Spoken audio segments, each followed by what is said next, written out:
আর এইভাবেই বড় দেশগুলা তাদের পরিবেশ দূষণকে পাচার করে দেয় আমাদের মতো গরিব দেশগুলোর কাছে। এটা কিভাবে ঘটে?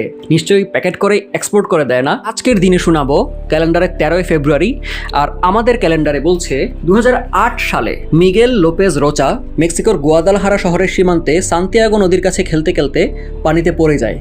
মিগেল ছিল 8 বছরের শিশু। সে কিন্তু ডুবে মারা যায়নি, তারা গিয়েছিল বিষক্রিয়ায়। নদীর দূষিত পানিতে ছিল arsenic, sulphuric acid, mercury, chromium, সীসা আর ফিউরান। এইসব বিষাক্ত বর্জ্য Aventis, Bayer, Nestle, IBM, DuPont, Xerox এরকম বিভিন্ন দেশের নানা কোম্পানি এসে এই নদীতে ঢেলেছে, অর্থাৎ মেক্সিকোর গোয়াদালহারা সীমান্তে। যে কাজটি ছিল তাদের দেশে নিষিদ্ধ।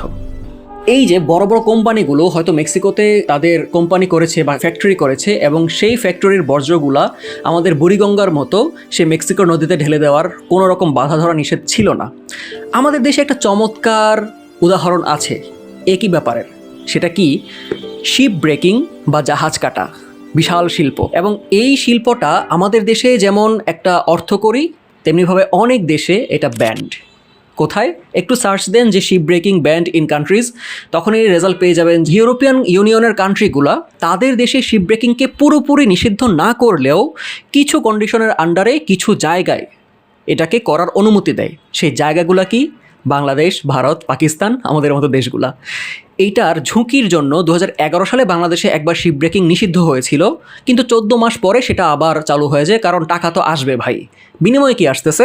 শিপ ব্রেকিংয়ের সাথে টক্সিক গ্যাস, অ্যাসবেস্টস এমন অনেক কিছু রিলিজ হয়, এমনকি যারা কাজ করে তাদেরও প্রচণ্ড স্বাস্থ্য ঝুঁকি আছে। এবং এই কারণে ইউরোপের দেশগুলা বা বড় দেশগুলা তারা কিন্তু নিজের দেশে, নিজের মাটিতে তাদের শিপগুলা ভাঙতে দেয় না। তাদের শিপ ভাঙা হয় আমাদের মতো দেশগুলোতে এসে। আর এইভাবেই বড় দেশগুলা তাদের পরিবেশ দূষণকে পাচার করে দেয় আমাদের মতো গরিব দেশগুলোর কাছে। সময়ের সন্তানেরা এদুয়ার্দো গালিয়ানো, অনুবাদ করেছেন আহসানুল করিম, প্রকাশিত হয়েছে দ্বিমত থেকে। বইমেলায় পাওয়া যাচ্ছে 171 নম্বর স্টলে। এই বইটাতে আর্জেন্টাইন সাহিত্যিক এদুয়ার্দো গালিয়ানো বছরের প্রতিটা দিন ধরে 365টা এন্ট্রিতে এমন কিছু ঐতিহাসিক ঘটনা উল্লেখ করেছেন যেগুলো একদিকে ট্রিভিয়াল, অন্যদিকে নিপীড়িত মানুষের ইতিহাস। ধীরে সুস্থে পড়ার জন্য দারুণ একটা বই। এটা সংগ্রহ করার সুযোগ কেউ ছাড়বেন না আশা করি।